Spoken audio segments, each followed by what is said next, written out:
All right, welcome. Let's talk about the impulse and momentum theory. Um, a particle momentum, let's say P equals mv, and then its kinetic energy half mv squared. Both of them actually depend on mass and velocity. I'm saying P momentum equal mv, and then kinetic energy half mv squared. If you look at this, both of them depends on the mass and the velocity. Okay, so what is the fundamental difference between the momentum and the kinetic energy? We can actually mathematically say the difference.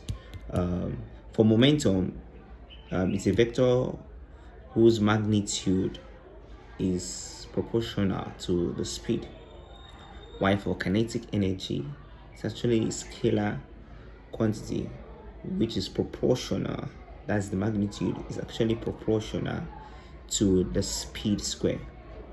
All right, but to see the physical difference between momentum and kinetic energy, we can first define the quantity closely related to momentum called impulse. So now let's dive into impulse itself. Now the question is, what is impulse? Impulse can be defined as the product of the net force and the time interval. I'm going to be using J as the to denote for impulse. It's equals to the summation of F force times time. And then if I should write my time like this, that means it's actually change in time.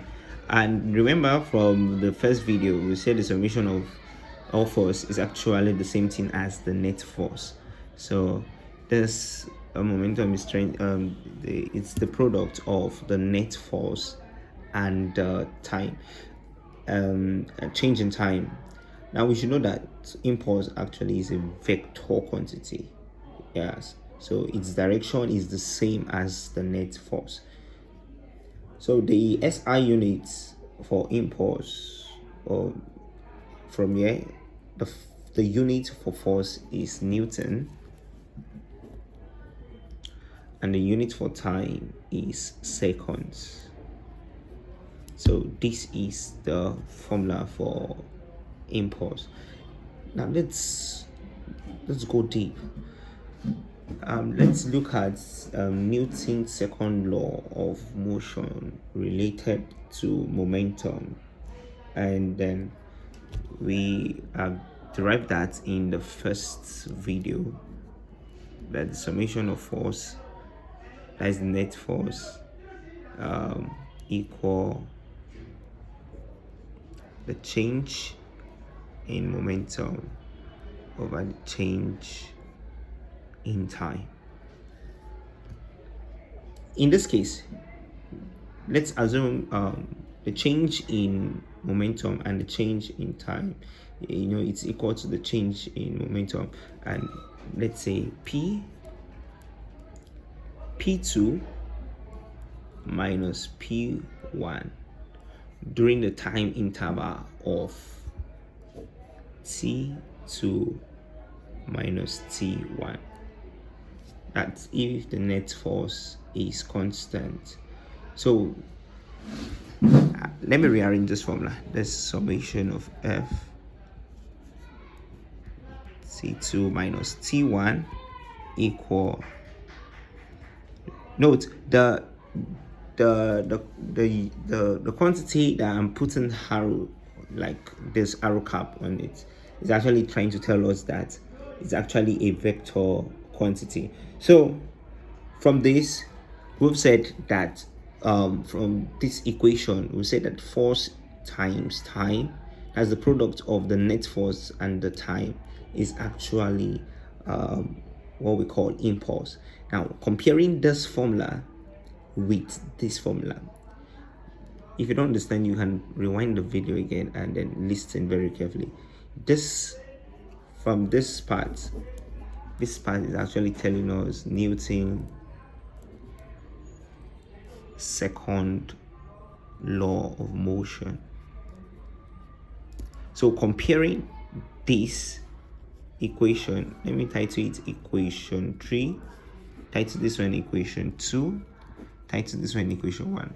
Comparing equation 1 and equation 3, we can see that momentum, that's impulse, equal P2 minus P1. So this formula is actually what we call the impulse momentum theory. So this is the impulse momentum theory.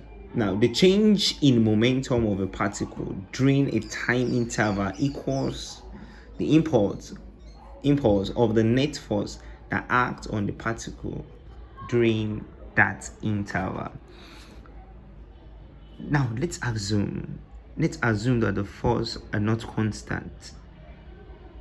If the forces are not constant, from this equation, the net force equal change in momentum, change in time.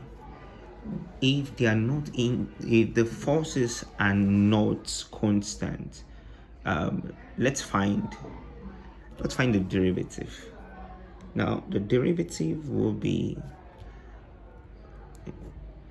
in t1 and then t2, that's the time interval or the time limit of f.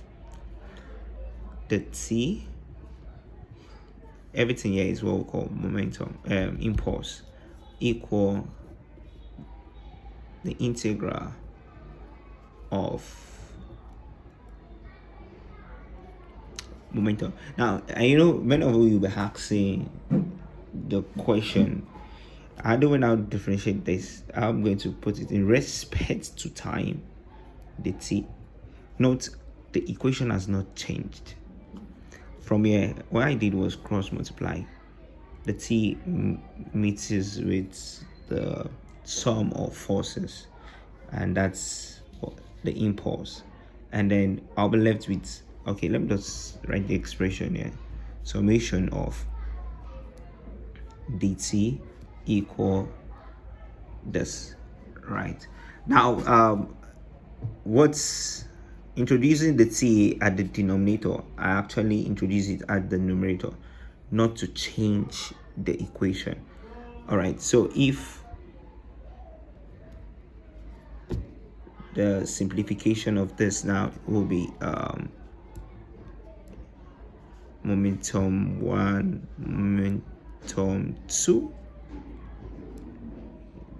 the p. All right, finding the derivative, the answer will be p2 minus p1.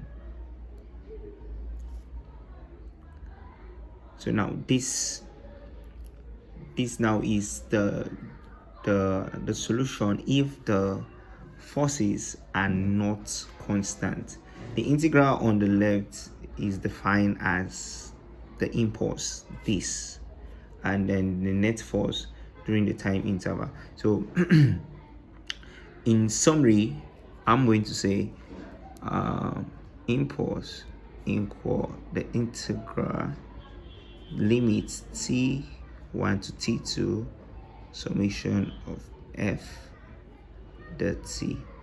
So now this is the general, I'm sorry for that, this is now the general formula for the impulse. Right, well, we are going to solve more questions on this later on in this video.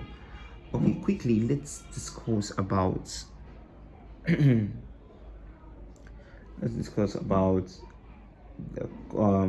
conservation of momentum. Let's discuss about conservation of momentum. Now, the concept of momentum is particularly important in situation in which we have two or more bodies that interact. To see why, let's consider first a system of two bodies that interact with each other but not with anything else. And then at this point, I'm going to be introducing the third law of Newton, that says to every action there are equal and opposite reaction. Let's consider a net force of a particle A. Now this is the net force of a particle A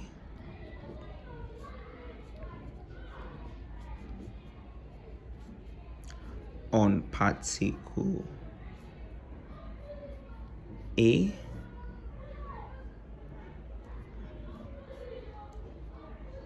that says FB on A, and the net force of particle B, the net force on particle B is FA on B. Now the rate of the change in momentum of these two particles, now I want to introduce the rate of change of the momenta on the two particles FB on A equal the PA over dt, and the rate of momentum on this will be the PB over the T. Now the momentum of each particle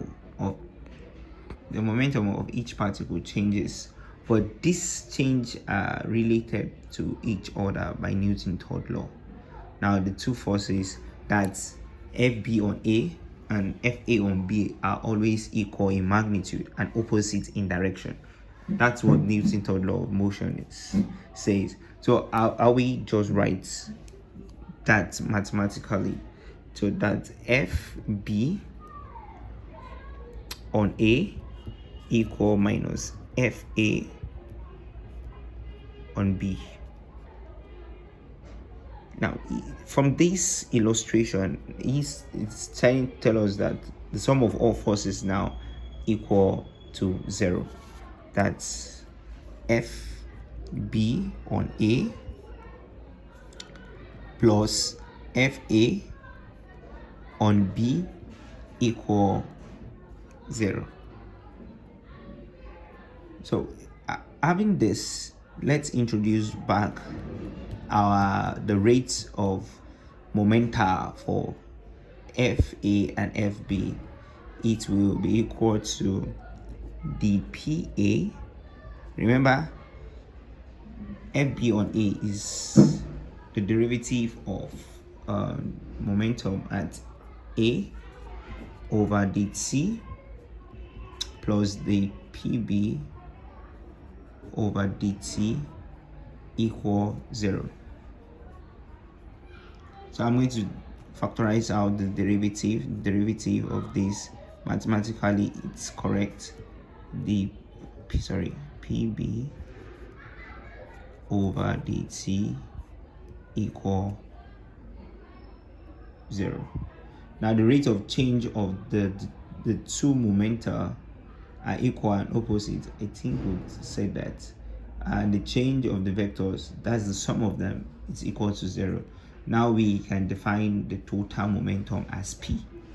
So if we define the total momentum as P, we'll be having, let's say the total momentum now is P, we'll be having PA plus PB. And we have said the derivative is equal to 0. So if the vector sum of the external force on a system is 0, the total momentum of the system is constant. Yeah, so that's this simply the form of the principle of conservation of momentum.